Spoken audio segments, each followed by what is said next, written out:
इस वक्त मैं दिल्ली के नर्मदा अपार्टमेंट्स में हूं, जहां पर केंद्रीय गृह राज्य मंत्री अजय मिश्रा टेनी रहते हैं, जिनके इस्तीफे की मांग को लेकर के आज दिन भर लोकसभा और राज्यसभा में हंगामा होता रहा। सदन की कार्यवाही भी स्थगित करनी पड़ी।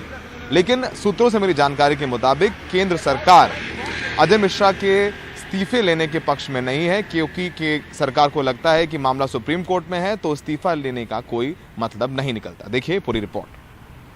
सर, जो लखीमपुर खीरी में हत्या हुई है आप प्रश्न और जो मंत्री का इन्वॉल्वमेंट है उसमें माननीय सदस्य जहां कहा गया है कि सदस्य कंस्पिरेसी है, आपके बारे में 262 हमें बोलने देना चाहिए। जो यहाँ के मंत्री हैं, उन्होंने किसानों को मारा है, उनको इस्तीफा देना चाहिए। आप सीनियर लोकसभा में प्रश्नकाल शुरू होते ही राहुल गांधी ने अजय मिश्र टेनी का मुद्दा उठाया। ये जो मंत्री है, इसको आप प्रश्न पे बोले, आप पहले प्रश्न नंबर बोले, सरकार से निकाल देना चाहिए। इसके बाद लोकसभा और राज्यसभा दोनों सदनों में जमकर हंगामा हुआ। सरकार से विपक्ष सरकार से अजय मिश्र टेनी के इस्तीफे की मांग पर अड़ा रहा। मैं समझता हूँ उनको इस्तीफा देना चाहिए। डेमोक्रेसी में ये सबसे बड़ी चीज है और प्रधानमंत्री को उनका इस्तीफा मांगना चाहिए, ये जरूरी है। लेकिन सरकार का कहना है कि सुप्रीम कोर्ट की अगुवाई में जब जांच चल रही है तो फिर टेनी क्यों इस्तीफा दे। मामला टेनी के खिलाफ नहीं बल्कि इनके बेटे के खिलाफ है। इतने दिन तो लोकसभा चला है, राज्यसभा कुछ बीच में चला नहीं चला, आज क्यों ज्ञानोदय हो रहा है। सुप्रीम कोर्ट मॉनिटरी इन्वेस्टिगेशन चल रहा है, सब जुडिस है मैटर।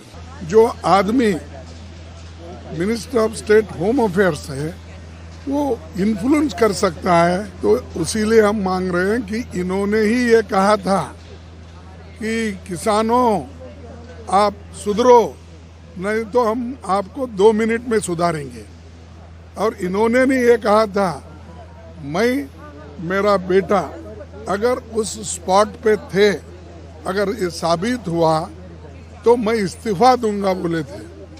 तो ये सब बातें जब आए हैं और आपके कहने के आपके वजह से इंस्पिरेशन आपके बच्चे को मिला। विपक्ष भले ही दोनों सदनों में गृह राज्य मंत्री के इस्तीफे की मांग पर अपने आंदोलन को और तेज कर रहा हो, पर सरकार इस पर कोई कार्रवाई करने की मूड में नहीं दिख रही है। किसान आंदोलन के सामने पूरी तरह झुक चुकी सरकार आखिर अजय मिश्र को बचाने में क्यों लगी हुई है, ये बात राजनीति के जानकार समझ नहीं पा रहे हैं। लेकिन अलग अलग मुद्दों पर सदन में जारी टकराव एक बड़े राजनीतिक संकट का इशारा है। नई दिल्ली में संसद भवन से राजीव रंजन, एनडीटीवी इंडिया।